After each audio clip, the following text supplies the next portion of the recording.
नमस्कार विद्यार्थी मित्रांनो, माझं नाव प्रशांत सोनुने आणि स्वागत आहे तुमचं माझं युट्यूब चॅनल आयटीआय इन्स्ट्रक्टर प्रशांतवरती. मित्रांनो, ज्यांना ज्यांना ही आयटीआय मध्ये इन्स्ट्रक्टर होण्याची इच्छा होती किंवा त्यांना असं वाटत होतं की आपण आयटीआय कॉलेजमध्ये शिकवावं आणि तेही गव्हर्नमेंट थ्रू शिकवावं, तर त्यांच्यासाठी एक सर्वात महत्त्वाची अपडेट आलेली आहे. कालच महाराष्ट्र शासनाने एक नवीन जी आर काढला. त्या जी आर मध्ये संपूर्ण आयटीआयच्या म्हणजे इन्स्ट्रक्टरची जी पदभरती आहे त्याचं स्वरूपच बदललेलं आहे. मग असा काय जी आर मध्ये नेमके काय अपडेट दिलेले आहेत, एक्सपिरियन्स मध्ये काय बदल झाला का, किंवा आता आयटीआयच्या इन्स्ट्रक्टर होण्यासाठी तुम्हाला कशा प्रकारची परीक्षा द्यावी लागेल किंवा कशा प्रकारचा क्रायटेरिया असेल, याचबद्दल आपण या व्हिडिओमध्ये समजून घेणार आहोत. ज्यांना ज्यांना ही आयटीआय मध्ये इन्स्ट्रक्टर व्हायचं आहे त्यांनी हा व्हिडिओ कंप्लीट बघा, जेणेकरून तुम्हालाही कळून जाईल की आपल्याला नेमके कशा प्रकारे भविष्यात तयारी करायची आहे आणि कोणती एजन्सी आता आपलं एक्झाम घेणार आहे. पूर्वी काय व्हायचं की आपण टीसीएस आयबीपीएस वरती अलिगेशन्स लागायचे की टीसीएस आयबीपीएस मध्ये घोळ होतो.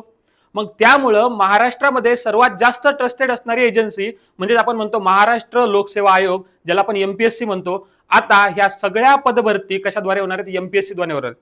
मग याच एमपीएससी द्वारे होणाऱ्या पदभरतीमध्ये कोणकोणत्या पदाचा समावेश केलेला आहे, तसंच त्याच्यासाठी काय क्रायटेरिया ठेवलेला आहे, हे कालच्या जी आर मधून स्पष्ट झालेलं आहे. बघा, आजचा व्हिडिओ आपण सुरू करूया. याच्यामध्ये आपण बघणार आहोत की काल एक नवीन जी आर निघला. बघा, त्या जी आरचं बघा, हा जी आर आहे. कालची डेट आहे 5 मे 2026 चा जी आर आहे. जी आरचं टायटल काय बघा, भरती प्रक्रिया सुसूत्रीकरण व सुधारणा. म्हणजे ज्या पण आपल्या महाराष्ट्र शासनामध्ये जेवढ्याही प्रकारच्या भरती होतात त्याच्या सुसूत्रीकरण आणणे आणि सुधारणा करण्याबाबतचा हा जी आर आहे. याच्यामध्ये टोटल 500च्या वरती संवर्ग हे एमपीएससी मध्ये ऍड केलेले आहेत.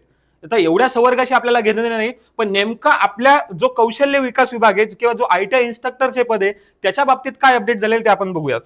बघा, या जी आरचा पेज नंबर 223 इथं दिलेलं आहे. बघा, या जी आरचा पेज नंबर 223 वरती पोस्ट दिलेली आहे. बघा, डिपार्टमेंट कोणतं दिलेलं आहे? बघा, डिपार्टमेंट आहे स्किल. डिपार्टमेंट कोणतं आहे? Skill employment and entrepreneurship and innovation development, म्हणजे कौशल्य रोजगार उद्योजकता व नाविन्यता विभाग.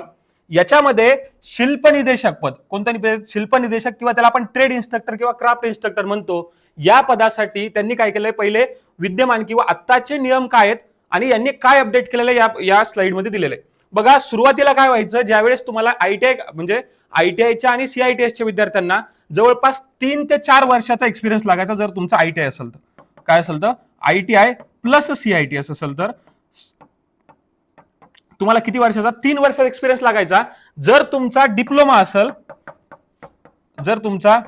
असेल तर 2 वर्षाचा एक्सपिरियन्स तुम्हाला लागायचा. आणि जर डिग्री असेल तर तुम्हाला एक्सपिरियन्स लागत नव्हता. पण आता काय केलं त्यांनी, हे झाले आधीचे नियम. आता मध्ये त्यांनी काय केलं बघा, एज्युकेशन क्वालिफिकेशन मध्ये एनएससी किंवा एनटीसी. आता एनएससी म्हणजे काय? एनएससी म्हणजे बघा, नॅशनल अप्रेंटिसशिप सर्टिफिकेट, आणि एनटीसी म्हणजे काय? National trade certificate. म्हणजे जे आयटीआय पास झाल्यानंतर जे सर्टिफिकेट तुम्हाला भेटतं त्याला आपण एनटीसी म्हणतो.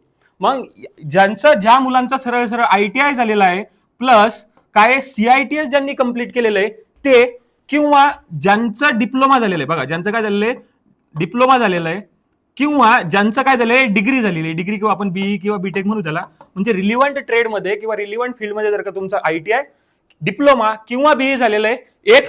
आणि नंतर काय सांगितलं बघा, त्यांनी काय सांगितलं, काय एक्सपिरियन्स, ऍडिशनल स्किल आणि प्रेफरन्शियल क्वालिफिकेशन नॉट रिक्वायर. म्हणजे जो एक्सपिरियन्स या आधी तुम्हाला लागत होता, मी सांगितलं तुम्हाला की जसा आयटीआय झाल्यानंतर 3 ते 4 वर्षाचा एक्सपिरियन्स लागायचा, डिग्री झाल्यानंतर एक्सपिरियन्स नाही, पण डिप्लोमा झाल्यानंतर तुम्हाला 2 वर्षाचा एक्सपिरियन्स लागायचा.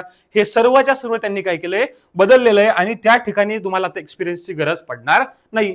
मग आता आपण थोडक्यात बघून घेऊया की नेमकं आपल्याला एक्झॅक्ट त्या एवढ्या सगळ्या जी आर 253 पानाचा जी आर आहेत, त्या जी आर पैकी आपल्याला नेमकं ज्यांना आयटीआय इन्स्ट्रक्टर व्हायचंय त्यांच्यासाठी नेमकं काय अपडेट आपण बघूयात.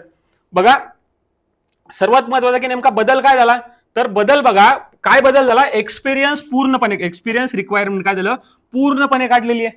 म्हणजे आधी जो 2-3 वर्षाचा एक्सपिरियन्स लागायचा, आता आयटीआय इन्स्ट्रक्टर बनण्यासाठी तुम्हाला 0 एक्सपिरियन्सची आवश्यकता आहे. मग तुमचं सीआयटीएस असो, सीटीएस असो, तुमचा डिप्लोमा असो किंवा डिग्री असो, तुम्हाला एक्सपिरियन्स लागणार नाही. म्हणजेच आता फ्रेशर इलिजिबल होणार. जेही विद्यार्थी पास आउट होतील डिप्लोमा किंवा डिग्री, ते सुद्धा काय होणार, या क्वालिफिकेशनसाठी किंवा एआय एक्झामिनेशनसाठी काय होणार आहे, इलिजिबल होणार आहे. नंतर क्वालिफिकेशन मध्ये बदल केला, मी सांगितलं क्वालिफिकेशन मध्ये बदल केला म्हणजे तो एक्सपिरियन्स त्यांनी बदलला.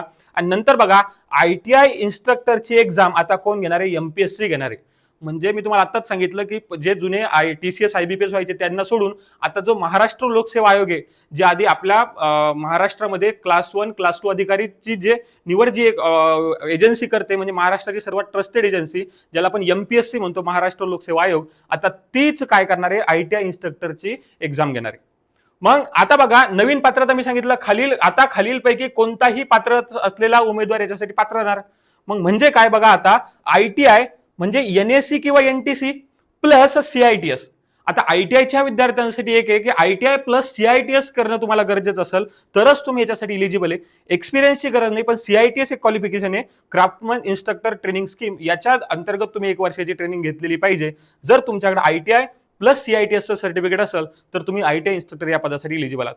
सोबतच किंवा तुमच्याकडे जर डिप्लोमा असेल, जो की आपण पॉलिटेक्निकलचा डिप्लोमा म्हणतो, तो डिप्लोमा जरी तुमच्याकडे असेल तरी सुद्धा तुम्ही ITI इन्स्ट्रक्टरच्या एक्झामसाठी इलिजिबल आहात. त्यानंतर तुमच्याकडे ITI ही नाही, डिप्लोमा नाही, जर तुमची डिग्री सुद्धा जर काही रिलेव्हंट ट्रेडमध्ये डिग्री झालेली असेल तरी सुद्धा तुम्ही ITI इन्स्ट्रक्टर या पदासाठी आता काय राहणार आहे, इलिजिबल राहणार आहे. हे सगळे महत्वाचे बदल आपण कालच्या GR मध्ये सांगितलेले आहेत. मग बघा, याचा विद्यार्थ्यावर काय परिणाम होणार, तर कॉम्पिटिशन वाढणार आहे. आता बघा, जर आता आपण म्हणतो की हे एक्सपिरियन्स नाहीये, हे ठीक आहे, पण एक्सपिरियन्स नसल्यामुळे काय होणार, जनरल जेवढेही विद्यार्थी आता होते, म्हणजे जेवढे पहिले एक्सपिरियन्स असल्यामुळे काय व्हायचं की विद्यार्थी सॉर्ट व्हायचे किंवा फिल्टर लागायचं, पण आता काय होणार, तुमची कॉम्पिटिशन याच्यामध्ये वाढणार आहे. जरीही रस्ता मोकळा झाला असेल तरी आता कॉम्पिटिशन वाढणार, त्याच्यामुळे तुम्हाला सर्वांना काय करावं लागेल, चांगल्या पद्धतीने अभ्यास याच्यासाठी करावा लागेल. सोबत काय सांगितलं, डिग्री आणि डिप्लोमा स्टुडंट सुद्धा अप्लाय करू शकतात. मी सांगितलं म्हणजे डिप्लोमावाल्यांना एक्सपिरियन्स लागायचा, आता डिग्रीवाल्यांना एक्सपिरियन्स लागत नव्हता, पण डिप्लोमावाले सुद्धा काय करू शकतात, याच्यासाठी ऍप्लिकेशन करू शकतात. याच्यामुळे जे ITI CITS वाले विद्यार्थी त्यांचा काय होणार, थोडा त्याच्यामध्ये त्यांचं काय होणार, कॉम्पिटिशन वाढणार आहे. ITI स्टुडंटसाठी गोल्डन ऑपॉर्च्युनिटी, म्हणजे बघा आधी काय व्हायचं की ITI नंतर तुम्हाला CITS सर्टिफिकेट करून 3 वर्षाचा एक्सपिरियन्स पाहिजे होता, पण आता तो एक्सपिरियन्सच नसल्यामुळे जे विद्यार्थी त्यांचं फक्त ITI झालेलं आहे आणि त्यांनी CITS सर्टिफिकेट केलं, त्यांना ही काय होती, सुवर्ण संधी आहे की त्यांना काय म्हणजे त्यांना बाकीच्यांसोबत कॉम्पिटिशन करण्याची काय सुवर्ण संधी या नवीन रिक्रुटमेंट रूलनुसार काय केलं, भेटलेली आहे. मग बघा, महत्वाच्या सूचना काय, CITS करा. ज्या विद्यार्थ्यांना ज्यांना ITI करून फक्त ITI केल्यानंतर जर काही इन्स्ट्रक्टर व्हायचं असेल तर तुम्हाला CITS करणं खूप गरजेचं आहे. म्हणून जर तुम्ही CITS करा, किंवा जे पण विद्यार्थी फक्त ITIच्या बेसवर CITS करा, किंवा डिप्लोमा किंवा डिग्री केलं तरी तुम्ही चालतं. नंतर काय, थेरी स्ट्रॉंग ठेवा. आता बघा, इथं कोणत्याही प्रकारचा प्रोफेशनल एक्सपिरियन्स विचारला नाही, म्हणजे कोणताही तुमचा इंटरव्ह्यू होणार नाही, सोबत कोणताही तुमचा जे आपण म्हणतो ना प्रॅक्टिकल एक्झामिनेशन होणार नाही. त्याच्यामुळे तुम्हाला तुमचा थेरॉटिकल पोर्शन आहे ना, जो एक थेरॉटिकल जी कमांड आहे ती आपल्याला स्ट्रॉंग ठेवावं लागेल. थोडंफार प्रॅक्टिकल स्किल जे असतात आपल्या, कारण practical skill related theoretical question विचारतात, त्याच्यामुळे तुम्हाला प्रॅक्टिकल स्किल सुद्धा काय करणे, इम्प्रूव्ह करणे आणि रेग्युलर प्रॅक्टिस करणे. जर तुम्हाला ITI इन्स्ट्रक्टर बनायचं असेल तर लवकरच आता काही दिवसामध्ये ITI इन्स्ट्रक्टरची ऍड येईल, त्यामध्ये या नवीन नियमानुसारच काय होणार आहे, ITI इन्स्ट्रक्टरची भरती होणार आहे. त्यामुळे ज्याही विद्यार्थ्यांचं स्वप्न होतं की ज्यांना काय करायचंय, ITI मध्ये इन्स्ट्रक्टर बनायचंय किंवा ITIच्या कॉलेजवरती एक शिक्षक म्हणून तुम्हाला ज्यांना काम करायचं, ज्यांना शिकवण्याची आवड होती आणि जे टेक्निकल बॅकग्राऊंडमध्ये होते, त्यांच्यासाठी ही खूप सुवर्ण संधी आलेली.